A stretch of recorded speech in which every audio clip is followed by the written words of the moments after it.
Welcome back to the Football Fitness Federation podcast. This is episode 260 and welcoming back onto the podcast. It's been far too long, Alan Jordan. How are we doing? I'm really good, mate. How about yourself? I'm very good, mate. Very good. It's been a little while since we had a catch up. I know there's been quite a bit going on. You're putting out Yeah, some quality stuff as well. yeah. I think, as we said, probably around COVID time when we first had the first podcast. So yeah, it wasn't that long ago, but like so much has happened in that short amount of time. To be fair, so it'd be good to delve into some of that. Yeah. Definitely. But even though we did the previous podcast and you spoke about Yeah. career, I think it'd be great to cover it again. So just take us Yeah. back, take us on the journey. What leads you up to what you're doing now? Yeah. So I think starting right from the beginning, again, typical sort of strength conditioning pathway. So I went to John Moores to do an undergrad. Then, as part of our third year placement opportunities, we sort of applied where we wanted to go. It was the first year Everton Women's sort of held a placement for the students, and I just seen that as an opportunity really to get my teeth stuck into a department or environment that was pretty new. I say we're probably going back to 2013 now, when women's football was still majority like part time. Um, so went into that environment and got kept on a voluntary basis, which then led into a paid role. And then beyond my undergrad, went on to do a year MSc at Salford University in strength conditioning as well. So I say worked probably 7 days a week, to be fair, alongside doing an MSc. Even though it was classed as a 0 hour contract, we all know what those contracts look like.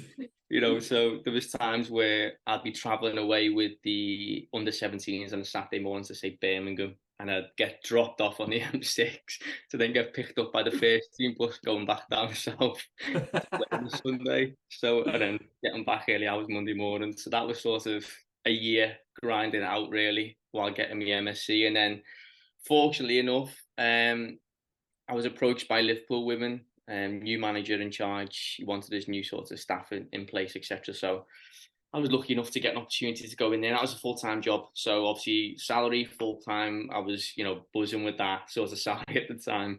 I think we looked at that salary now, I wouldn't know what to do with it. But at the time, it was great. Just finishing that MSc, just wanted that full time opportunity. So it was a great sort of opportunity to go in, put my stamp on things, work in a new sort of staff and structure environment to sort of find my feet, I suppose. At that stage, I'd only been involved at Everton Women for about 18 months to 2 years. Um, so still very young and new to the S&C world. And I must say that first year at Everton, actually my first full-time season at Everton Women, we got relegated. So that was a massive learning curve for me. Like to go in that environment, working with the first team, everything, all the eyes are on you sort of thing, and then we get relegated. So that was like, I probably took more away from that year than any other year, to be honest with you, because of probably the things that I didn't know but learned on the job. So that was a huge learning curve. But yeah, back to Liverpool. So was there for 4 years, and then seeking the opportunity, sort of coming out of the footballing world to go and work for a company called Game Changer Performance, who work alongside the PFA rehabilitation scheme at St George's Park. And spent the best part of 2 years working there as well. Again, working solely in smaller numbers, 1-to-1 mainly, 1-to-2, dealing with a ridiculous amount of injuries on a yearly basis. So we'd get anywhere between 300 and 350 footballers coming through that program on a year.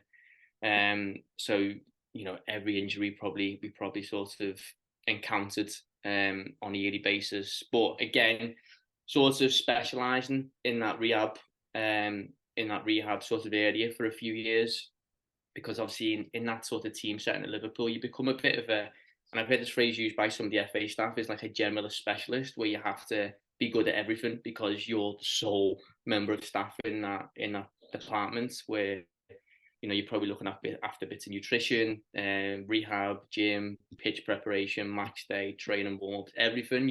You're the guy or girl. So that was, again, it was nice to just come out of that environment and actually focus on an area where you can sort of sharpen your tools. So as I spent the best part of 2 years out there, I was commuting still living in Liverpool, so that was, that took its toll, to be honest with you. I think I was doing 700 miles a week. So I think at that point, I was probably ready to come and move closer to home. And luckily enough, I was approached for a role at a new facility in Liverpool called Rehab for Performance. And again, love my time there. Listen, I spent the best, 18 months I probably spent there, and probably working at GCP combined with R4P, probably just under 4 years. It probably started to, I don't know, maybe ignite a little bit of a fire in my belly to go and probably do something for myself, which I probably never thought of prior to those opportunities, to be honest with you. And if you would have said this to me at the beginning, that sort of career pathway at Everton, you're going to go and work for yourself in 10 years' time, I probably would have said no. Like, I want to work for a club. I want to try and work as high up the football ladder as possible, really. So, yeah, I got to around the year mark at R4P where I was like, okay, well, where do I want to see myself in the next 2 to 3 years? And having built up a huge relationship with, coaches, staff, players, organisations over the last 10 years, I felt it was the right time to sort of put my stamp on things and launch my own business, which was Peak to Be Elite, which I launched 6 months ago. So that's where I am at now, really, is, going through the whole sort of team structure into private sector, then flying solo and launching my own business. I wanted to touch on this now. So launching the business, obviously, when you've got the business idea in your head, you might have a business plan. It's all planned out. It's all linear as well, isn't it? Like, I'm going to do this and this, and it leads to this. You get the business going, and it can be quite different, can't it? So what have been some early lessons for you in the first 6 months? I know you've had loads on, but what have been some key takeaways in that time? I'm pretty hard on myself in terms of, like, I expect everything to be perfect straight away. So that's probably been the hardest thing for me to manage, is my own expectations of where the business is right now and where I see it going, or where I see it progressing. So, as I say, I was fortunate enough to have, in the private sort of sector at R4P, you build your own client base. The people are coming into that facility to work with you. So I was fortunate enough that when I left, like, a lot of the clients that I was working with wanted to continue working with me. So it wasn't like I was starting from scratch, etc. So I had ambitions of having a mix of in-person and online coaching, and that was what I set out, having a bit of a hybrid delivery. But I think over time, the in-person stuff has started to reduce, mainly probably because of the time of year as well. The off-season when I launched was ridiculous. I probably launched at the best time possible for the business, being it like the off-season and footballers wanting to get in and do a lot of one-to-ones, etc. So that died off, obviously, when the season started, and then the online stuff is then taken off. So biggest challenges, I think, managing your own expectations, time management is huge. You're probably going to be working a lot more than you'd ever working for someone. No, not that I didn't ever think that was going to be the case, but probably not to the extent. And I don't know what you think, because you might experience yourself, is you don't see it as work as such. Like, I can be working 10 o'clock at night on a laptop, and my missus be like, "You work all the time?" Like, no, I don't, because I generally don't realize I'm working.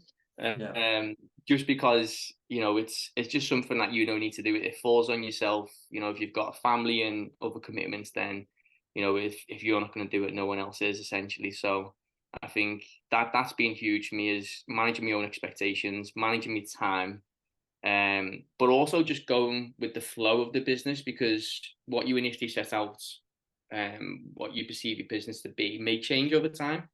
And not to be so sort of regimented and structured in your approach to what's out there in terms of opportunities. So, as I say, we've been quite lucky to take on some extra staff at the minute, just because of the demand on the online service. So that's been interesting in terms of working with other staff members and actually being the person that pays these members of staff. But then also looking at, revisiting potential opportunities that you may have felt were dead in the water from years ago. So I think we mentioned this before we come on calls. Like, I've probably, built relationships in the past, going back 5-6 years ago, that have gone full circle now, and I'm actually working with those people again because of the relationships and and trust are built all those years ago. And that's been really pleasing, knowing that you shouldn't burn bridges. You know, in every walk of life, you're probably always going to cross paths with someone again. So I think always leaving a good impression, and most of all, not being a dick and being a good person will go much further than anything really. People want to invest in you rather than what you can do the majority of the time, because you know, if you're a likable person and you're trustworthy, then yeah, as I said, that'll probably go a lot further than some of the work that you're able to do. We were talking about it as well, weren't we? And I don't think you realise it at the time, especially in your first few roles where you've got ambitions of whatever that is going to be, probably working at a first team somewhere, Yeah. probably Premier League. That's generally what coaches are looking at, isn't it? I want to work through my career. I want to just get to this opportunity as quick as I can, without realising that when you're surrounded by all these staff, they're there on a career pathway of some sort, and you're going to cross paths at some point. But I think that's a really key takeaway, isn't it, for younger coaches, but I think any coaches of any age, like you'll come across people again, and opportunities can come about from people that you don't expect as well. Yeah, and word of mouth is huge, mate. Like if you make a good impression on working with one player, like you know what's like the football community is so small. Like the majority of players have played with each other or know someone in some capacity, and footballers are, I would say, they probably take a while to warm to someone and trust someone. So I feel like that's where I've been really successful, is building, you know, relationships with a lot of players over the years, have again come full circle based off their recommendations or doing a really good job getting a player back to full health or whatever. Like those sorts of relationships and contacts are huge, especially when you're running your own business as well. What about in terms of business strategy, like goal setting? I know you just mentioned there about it's tough for you, and I find it really hard as well in terms of looking. If people say, like, what's your 5-year plan, your 10-year plan? You're like, I don't know. Like, I'm just going to try and get through my to-do list for the day, like, and then see what happens. But how do you find that? Yeah, I'm the same, to be fair. I think you've probably got a pinnacle of where you want the business to be in 5 years. And I think whether you're ever going to reach that is probably a 5% chance. But I think if you can get as close to that as possible over a 5-year plan, then I think that's a really good place to aim for. Maybe setting unachievable targets almost. So, you know, if you do fail, then you're still in a much better position. I think when I first started out for the business, I've always had ambitions of going abroad. So I wanted to sort of build a business that would enable me to do that. Do you mean live abroad? Live abroad, yeah. Live abroad and work abroad. Yeah. So that's why for me, like the online stuff is huge. But also moving to a location where I can still have a huge presence within like one-to-ones. So that is sort of my potential 5-10 year goal. We'll see. But yeah, everything that I'm putting in place now is geared towards that. I think that's a really important point, though, isn't it? And it ties in with a lot of the work that we've had people like Dan Howells and Josh Fletcher on the podcast talking about this sort of stuff, that you're trying to align your values to what your career's saying. Yeah. So a target like that is a personal target, but it's also falling in line with the career as well, isn't it? You know what you're going to have to do now, or at least you can plan in some way, shape or form to try and end up there. And that's took probably 10 years for me to get to that point. Yeah. You know, it's gone through, as I said before, like those days of doing 7 days a week, doing an MSc, being away all weekends, living your life around a team and football structure, to then obviously taking a bit more control and going Monday to Friday, to then going, you know what, this isn't for me either.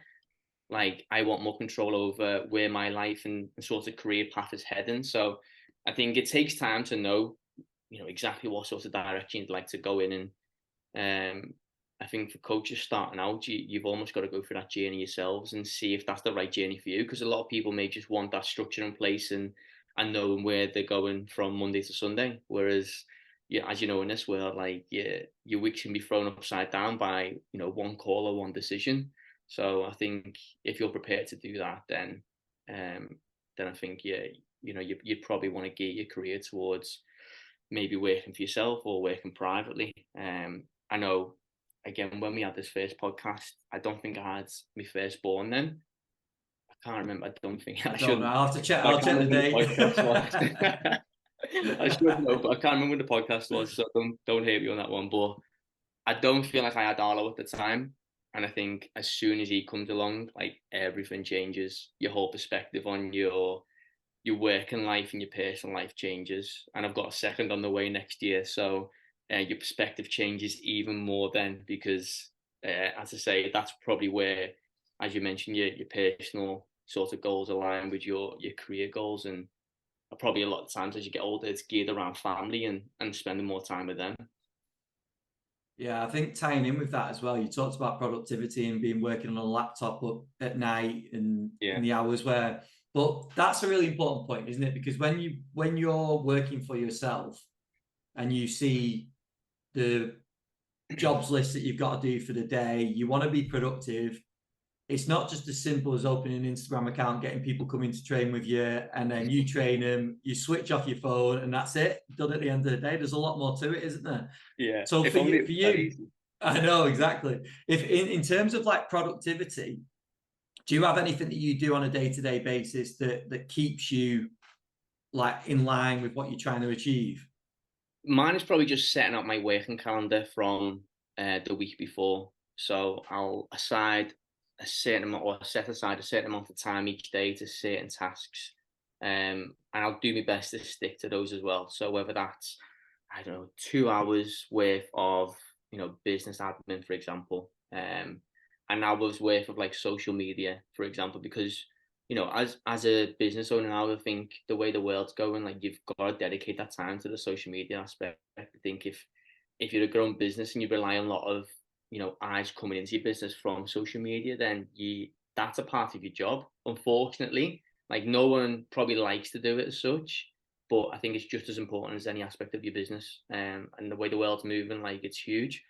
So that is probably my way of dealing with it, is setting out my calendar from the Sunday and just sticking to those times. Obviously, I'll have my one-to-ones in person around there, down to the smallest detail of putting in travel to and from the gym to go and deliver a coaching session, to planning Yeah. my own training sessions, setting aside an hour each day, because again, a big part of why I wanted to launch my own business was to have freedom to actually look after myself. Yeah. And to go, you know what, every day I'm going to set aside an hour where I'm going to train myself, because it's probably something that I've neglected over the past 4 years. Probably down to like work and schedule, and if you're going to ask me to get up at 6 o'clock in the morning to train, I'm not going to do it. But then by the end of the day, it's 6 o'clock at night, I'm also not going to do it. So trying to fit that sort of training and looking after yourself was a big part of why I wanted to take control of that as well. This is a bit of a selfish question on my part. I know you got, like you said, a young family. Yeah. How do you factor what will be the kids into that picture as well, in terms of time with them? Because I personally have this real issue with myself where I'm like, I don't want to be working when they're here.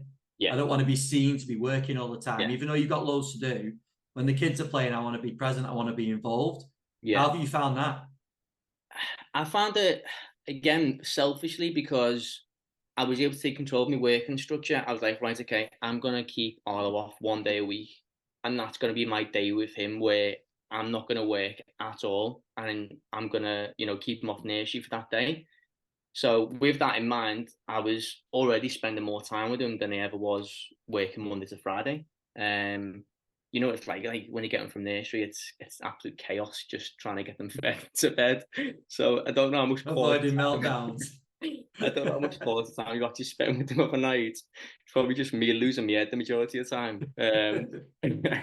But again, trying to be really regimented over weekends, and I may work on Saturday morning, for example, but then once midday comes, the laptop's away, and I'll spend the rest of the weekend with them. But again, that's down to your productivity in the week, to make sure that everything that you want to get done gets done and doesn't spill over into the weekend. But there are some, uncontrollables, which will probably influence you working more of a weekend, which can't be helped. But at the same time, it's just one of the things that as a business owner has to be done. Because as I say, if you don't do it, then it carries over into the week after, and your to-do list goes from 5 to 10 things in the space of a couple of days. So So that's probably, my sort of way of combating that is, keep them off nursery, which is a nice luxury to be able to do. Having control over that day in the week where, there's no work involved and it's just me and him, which is great. Yeah, I think the whole work-life balance is definitely a sliding scale, isn't it? I don't think there is a balance there necessarily that you can stick to all the time, but it's a No. constant sort of sway of your Yeah, mind going on to work, your mind going on to family, or whatever it's yeah. going to be. I think that's more real, isn't it, in terms of day to day? Oh yeah, 100%. Like you can set aside family time on your calendar, but I guarantee that family time doesn't always exist. Yeah, But I think your partner will, again, yours probably the same. Like they'll fully understand the reasons as to why you're doing it. It's to provide better opportunities for yourselves as a family ultimately.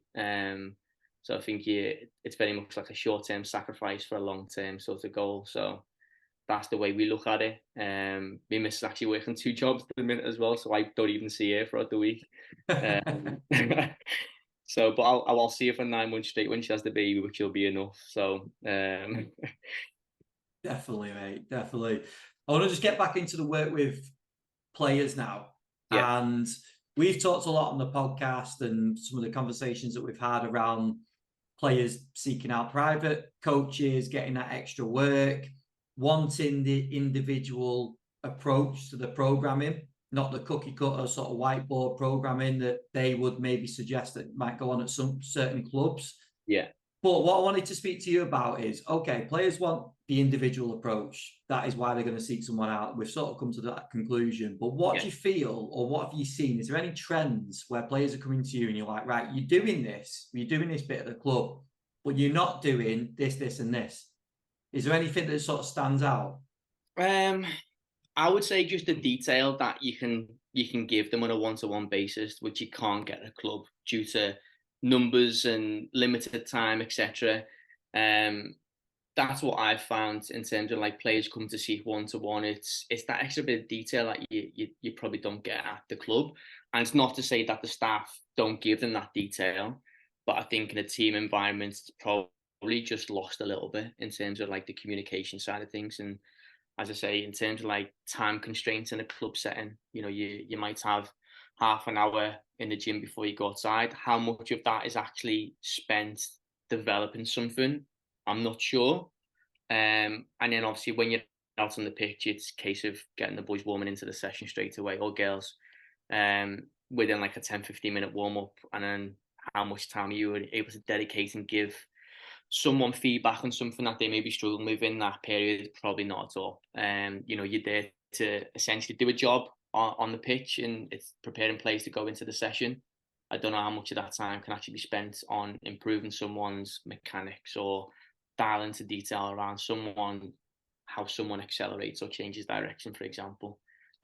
So I feel as though that's where I've seen a lot of players come and work with myself. Obviously, I get a lot of injured players still coming to myself as well, and I think that's just because they may have had, again, different experiences at the club where they may have seen progress being really slow, or recurring injuries where they're just looking for a different set of eyes to give them an answer and trying to help them basically. So I've had really good like success stories with some players who've coming in, but I think that is just down to being able to dedicate more time to that individual, to be honest, and to not be as rushed to get him in and out the building on certain days, and having that flexibility and freedom around their week to be able to give them the perfect week in terms of what they need to make sure that their sort of schedule is designed around their journey and where they're looking to go essentially.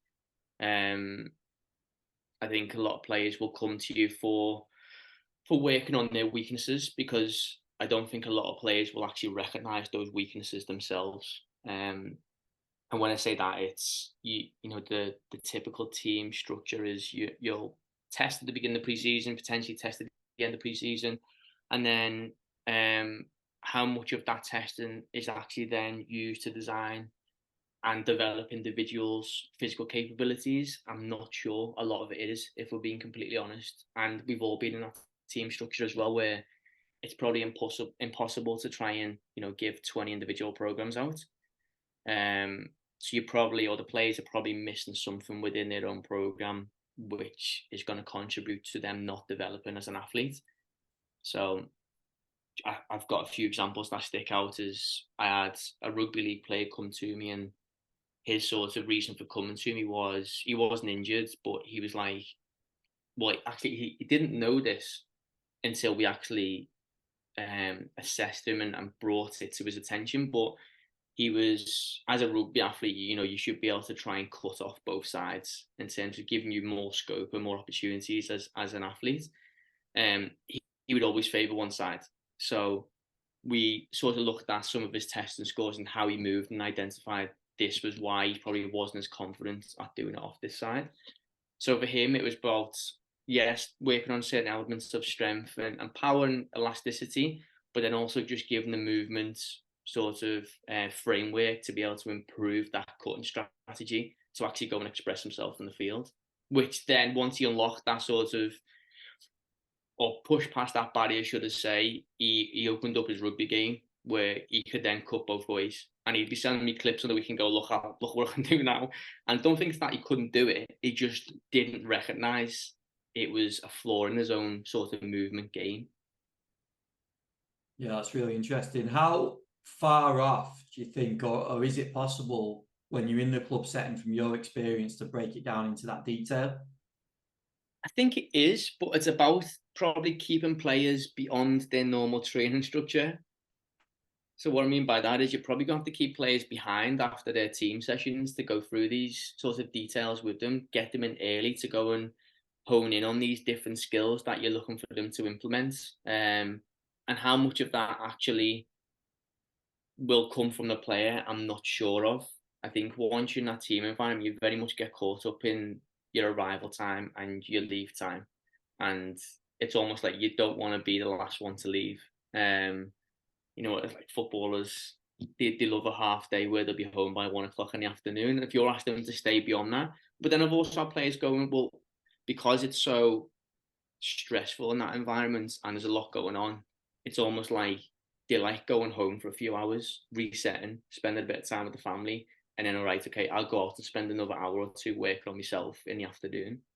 So I think it's just down to the individual mindset. I think it's the opportunities are there for sure, but I think it takes a lot of effort and resources to do that outside of the team training structure. It's interesting you say that though, isn't it? Because I don't know if you've watched the Beckham documentary. I finished it last night, actually, yeah. So when they were talking about that, and they said, I think it was Neville possibly that was being interviewed, and he was basically saying that the training finished and then Beckham's session then started because he got the bag of balls out, started practicing his free kicks, and that's when the real technical session started for him. I suppose that's the same, isn't it? Like if there's physical stuff to be worked on, that is the point of time to be taken advantage of. Yeah, and this is a big thing I talk with a lot of the players that I work with is outside of those 2 hours of training, potentially 3 to 4 times a week, there's so many opportunities throughout that week to actually develop as an individual. It just depends where you want to spend your time. I think there's so many opportunities. Even if you're a starter and it's a 1-game week, you're telling me there isn't enough opportunities within that working week to actually go and work on yourself. If you're a substitute who potentially has only played 30 minutes, there's nothing stopping you going out and doing a good session the next day. International breaks, what will boys rather do? Go away for a few days or actually stay back and work on themselves? I know the answer to that, but it's trying to encourage the players to sort of sway them away from that and actually go, actually, I'm going to use this opportunity now to work on myself because I need to develop X, Y, and Z. Because I say the careers are very short. The last thing that I think most footballers would want to do is get to the end of the career and go, I didn't do this, or I should have done that. Why not make the most of the opportunity you've got while you're fit and healthy and you're able to do so? Tying in with that, when you get a player to come and work with you and they're at a club, they're on a full-time contract, so a full-time program, they've got the gym program set, hopefully as individualized as they can at that club. How easy do you then find it when the player's coming to you X amount of times per week in terms of getting this work into them? Because it's essentially extra work, extra load that's going into them on top of their program, isn't it? Yeah, and that's why communication with the athletes is paramount, to be honest with you, to know what they've done leading into that session when they do come and see you.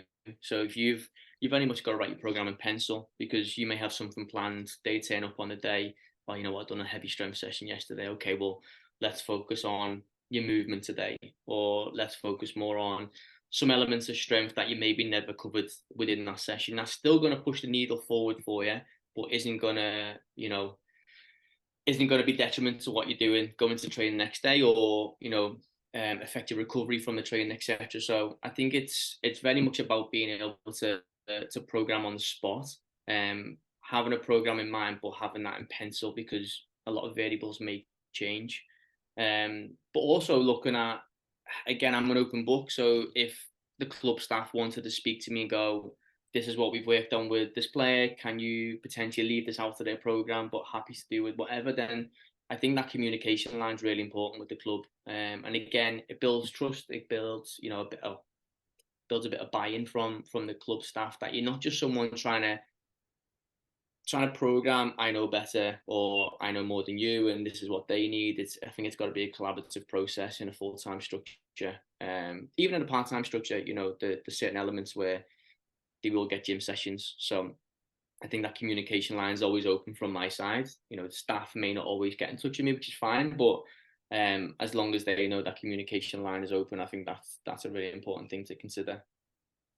So with your process of getting a player in, you do your initial monitoring, you sort of see some areas, like you just mentioned with the rugby player, you're seeing areas there, right? This is a key thing that we need to work on, and that'll obviously break down into a lot of different other aspects. Will you then take that and be like, right, this is going to inform my programming? Yeah. But if the club then puts in, right, can you leave this out the program because we're going to take care of that? Is that just essentially right, we'll cross that off. We're going to not work on that. We're going to work on all these other things that you've got down. I think so. Yeah, I think again, in that scenario where the players are already doing an awful lot in a full-time structure, you don't want to lay it on too much. But I think what you do want to potentially try and implement is something that is still going to improve them but not tax them. And I think having that positive relationship with the club staff is important, to make sure that you're getting that buy-in, and it makes life easy for the player as well, doesn't it? Let's be honest. You want that player to be open and transparent with the club and with yourself. So I think having that communication line and being transparent will just enable both sides of the party. Because again, the most important person in all this is the individual, is the athlete. It's not me, it's not the club, it's getting the best out of the individual. So I think as long as you've got that person's interests, at the forefront of your mind, I think you can never go too wrong. And I don't think you'll sort of make too many bad judgments based on you trying to push your sort of thoughts and programming aspects on that individual. Definitely. Yeah, and that was echoed in. I've obviously just done the Training Ground Guru conference and spoke with Tony Strubwick, Dave Carroll and Tom Little, and we touched on this, and that was definitely what they were mentioning as well. The transparency was one of the most important things from both sides. Yeah. Something that has to be accepted by practitioners, because probably more players are going to go and seek out individual work, but their big thing, especially from Tony, I know he spoke about it before, is that transparency, and I think that's really important, and I'm pleased that you sort of echoed it as well. Another area I wanted to touch on, you mentioned about sort of your socials and the work that you're doing. I'm absolutely loving all the stuff on your decel work at the moment that you're doing with players, and the information that you're putting out as well. It wasn't too long ago we had Damien Harper and Gareth Sanford on the podcast talking about where the game's going and the changes that are happening in the game, and this increase in decel work from the game model and all the rest of it. So I wanted to touch on, firstly, initial thoughts on deceleration, improving deceleration for players, and then maybe diving into some programming around that as well. Yeah. Well, listen, it's a tough act to follow when you've had Damien Harper on, mate. So I'm not going to go into as much detail. But listen, I was lucky enough to go to the Sportsmith conference with Damien spoke. So really love his stuff, and along with like the likes of Tom DeSantos and some of my old lecturers at Salford, Paul Jones, etc., who've got lots of research in the change direction area.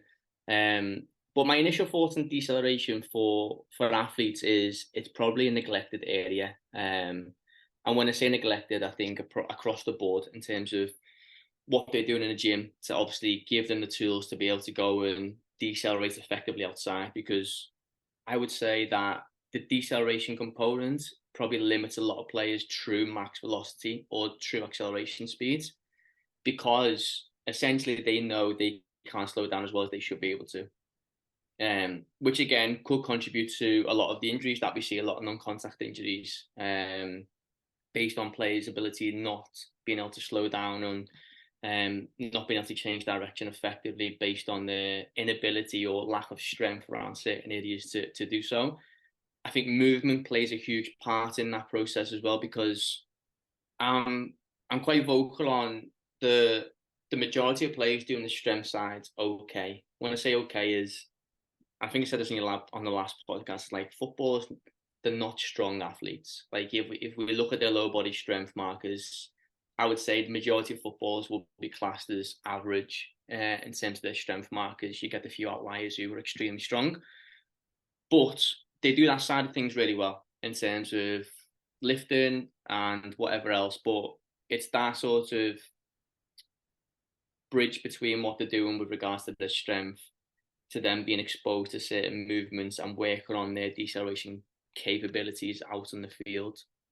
And again, a lot of that may be just reduced by inhibition, in terms of their inability to load through certain muscles or load through certain joints. It's just affecting how they can potentially stop. And that goes right across the chain. You know, you're not just looking at the lower limbs, but looking at their trunk and their upper body when they are changing direction or decelerating. I think a lot of that is down to their, again, just inability to recognize what a deceleration should look like. And I'm not looking at the perfect model, by the way. I'm looking at a bandwidth of movements around deceleration and what is acceptable and what's efficient. We're quite fortunate now that, you know, we've got the use of AI where we can actually look at their deceleration qualities in the field. So it's something that we look at, is using AI, looking at, you know, just a 180 change direction test, but looking how confident they are at performing that task. And we're not saying that because they're lacking ability to change direction in a closed setting, it means that they can't go outside and do it in the field naturally. But what we will be able to identify is certain things along their strength, eccentric strength, and just movement capabilities within that task that we can really focus on improving and giving them the confidence to go out and express themselves as well. So would you start, you said there about that test, but also would you start essentially with the end in mind by looking at video of them performing as well and looking for potential energy leaks and areas that you can target? Do you mean in like a game-based scenario, or are you looking at? Yeah. You can look at clips, but again, I think a lot of the times where players will naturally perform that task not knowing how they've done it. So if you ask them to recall how they perform that skill, I think the majority wouldn't actually be able to tell you how, because it just becomes so natural and it's pretty instinctive. But I think when you sort of layer it back and actually break down how you do change direction or how you do decelerate, I think that's where you sort of find leaks in that movement system in terms of how they actually perform that task. And I don't think it's until you actually review the footage with them and go, oh, this is what you're lacking in this area. Whether it's, you know, you're not, you know, using your quality enough when you're slowing down, you're very hip dominant. So is that down to a movement strategy, or are you just lacking eccentric strength around the hip and knee to actually tolerate those loads? But also, are you confident at going through that joint to slow down? So that's sort of the approach that we look at, is using that sort of that test in itself, not just that one solely, but we look at different tests. But that one is a really useful one in terms of giving us as much information around how that individual can perform that task at speed in a really controlled setting. So if they can't do it in a controlled setting, you can probably bet a lot of those deficiencies will exhibit when they're out in the field in a game setting as well. I love how you brought up confidence there quite a few times, because I think that is really important, isn't it? Because I always use the analogy of a Ferrari with faulty brakes or a Ferrari with no brakes. That you can have a really quick player, can't you? But if they haven't got that confidence to slam the brakes on and re-accelerate at a certain time, then it's lost, isn't it? That speed is lost. Yeah, and I think, as I said this before, I think their true speed will sometimes be limited by their inability to brake and change direction. So it probably works both ways. Is it's counterproductive when they do speed up because they can't slow down, but then they probably hold themselves back a little bit, knowing that they can't slow down well enough. So how much of that true acceleration speed is actually lost due to the inability to slow down? So when you have done that initial process of going through the monitoring, you've looked at the footage, you've done your 180 tests, you've maybe even done some strength tests and seen some of the areas that you need to develop. Where does your programming go from there in terms of, do you then set out a model of, right, we're going to work for this across 6 weeks or whatever it's going to be, and this is going to be the program? What are the steps you take from there? So again, it's probably just a very generic and progressively based approach to that. So if it's something along the lines of where they're lacking around their knees when they're decelerating, then we'll focus on a lot of knee dominant movements with regards to like deceleration. So looking at exposing them to some of the heavier with increased time with attention velocities right across the spectrum towards where they're working at high velocities and being asked to react much quicker around the knee, for example. So it's probably that sort of continuing that I take, but then also dialing down on how they perform that task and expose them to some exercise in the gym that will ultimately help them feel more confident at being able to do that task out in the field. So if we're looking at someone's lack of, deceleration during their anti and penultimate foot contacts, it's because they're probably not, producing those braking forces during that last contact, which is done obviously limit them on their final foot contact because they're spending too long transitioning from their braking action to their reacceleration action. So we will look at certain things like horizontal deceleration tasks, whether that's with perturbations or looking at some overspeed braking tasks as well, whether that's a band or a cable. But really looking at their ability to perform those actions under higher velocities with high loads as well. So hopefully that answers some of what you were looking for. Definitely, and what I would say is people need to go and check it out because you put loads of examples, especially on your Instagram. And there was one I saw today. I don't know if you posted it today. I can't get my head around this algorithm, but I saw the one that you did today, like the reactive one. So a lot higher velocity onto the box. So that's the sort of thing that you're talking about, isn't it? But building up, not necessarily starting at that point, but building a player up to that point. So I think for people to actually see that visually will help them in terms of, especially the banded work as well. The overspeed stuff, I think it'd be really important to see that. In terms of like joint angles, positions, you're very creative on some of the drills that you're coming up with.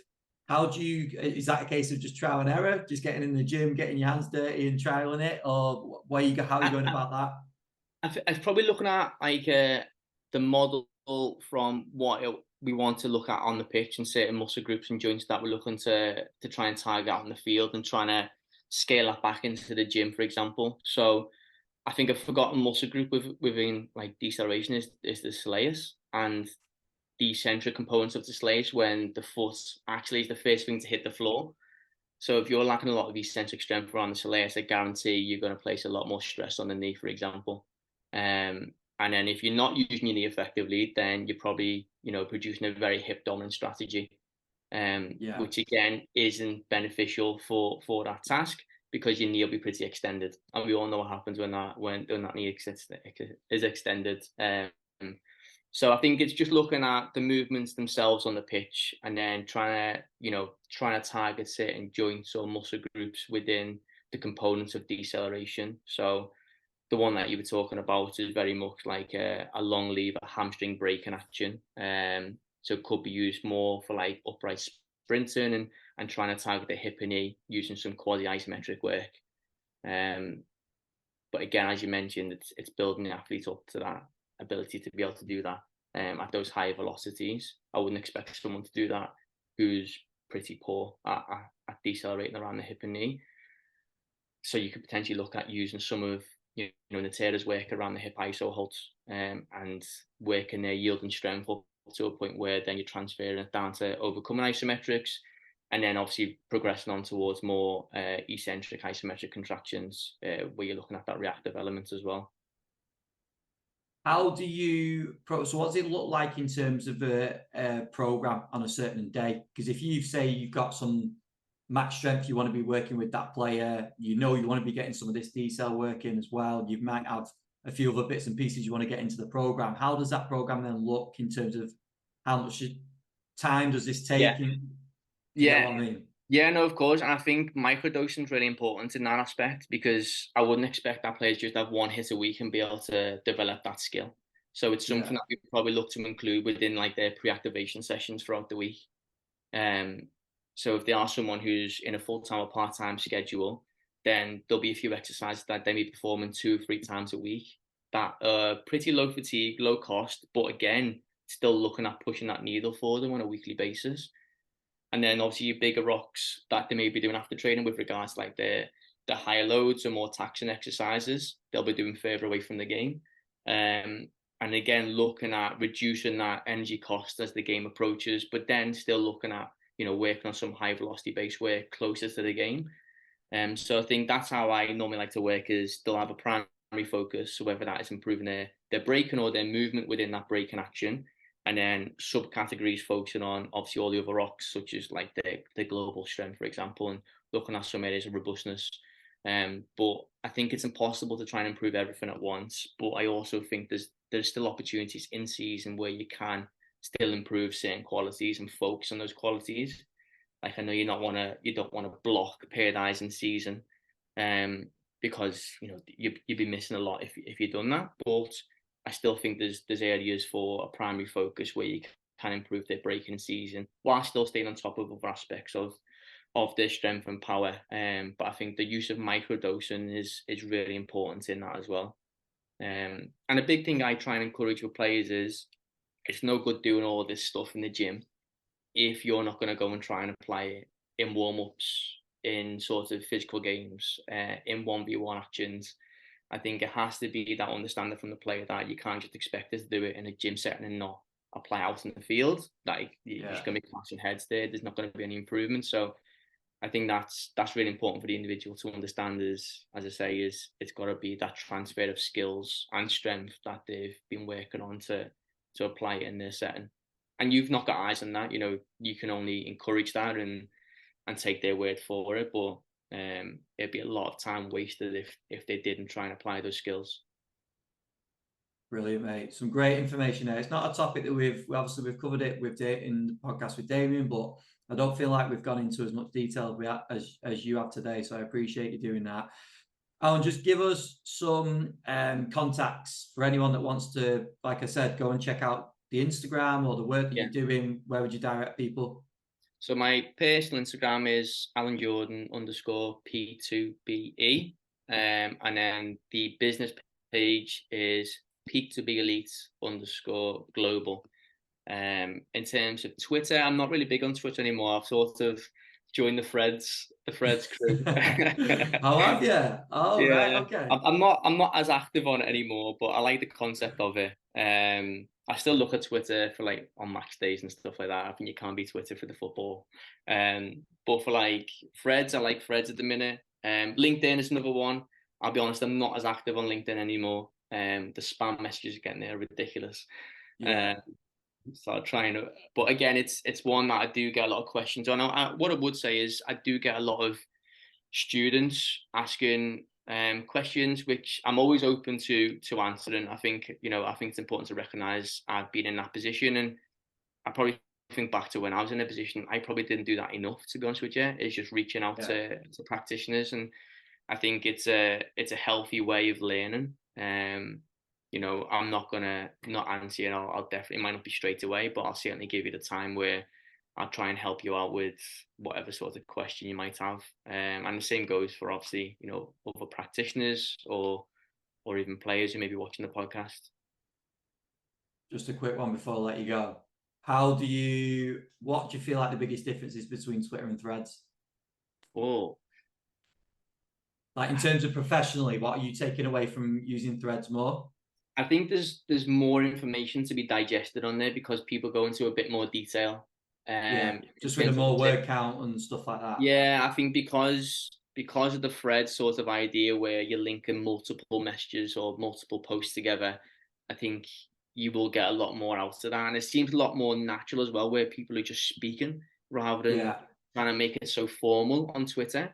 And that's what I like about it. I feel like you can just have a verbal diarrhea moment and just spit out anything, and you're almost not looking for that, I don't know, reassurance or sort of the likes and stuff like that. You can just put out there, and I don't think it really affects anyone. But people are being openly honest on there. It's sort of the idea I've got from it initially. yeah, love it, love it. I'm gonna have to start using it more. Get Alan, on. top man, mate. Thank you Thanks very very much for much. coming back on. We won't leave it as long next time. We'll get you back on, and maybe on the year anniversary of the business and see what's gone on in this next 6 months. But yeah, thank you very much for your time, mate. Cheers for having me. Cheers, Ben.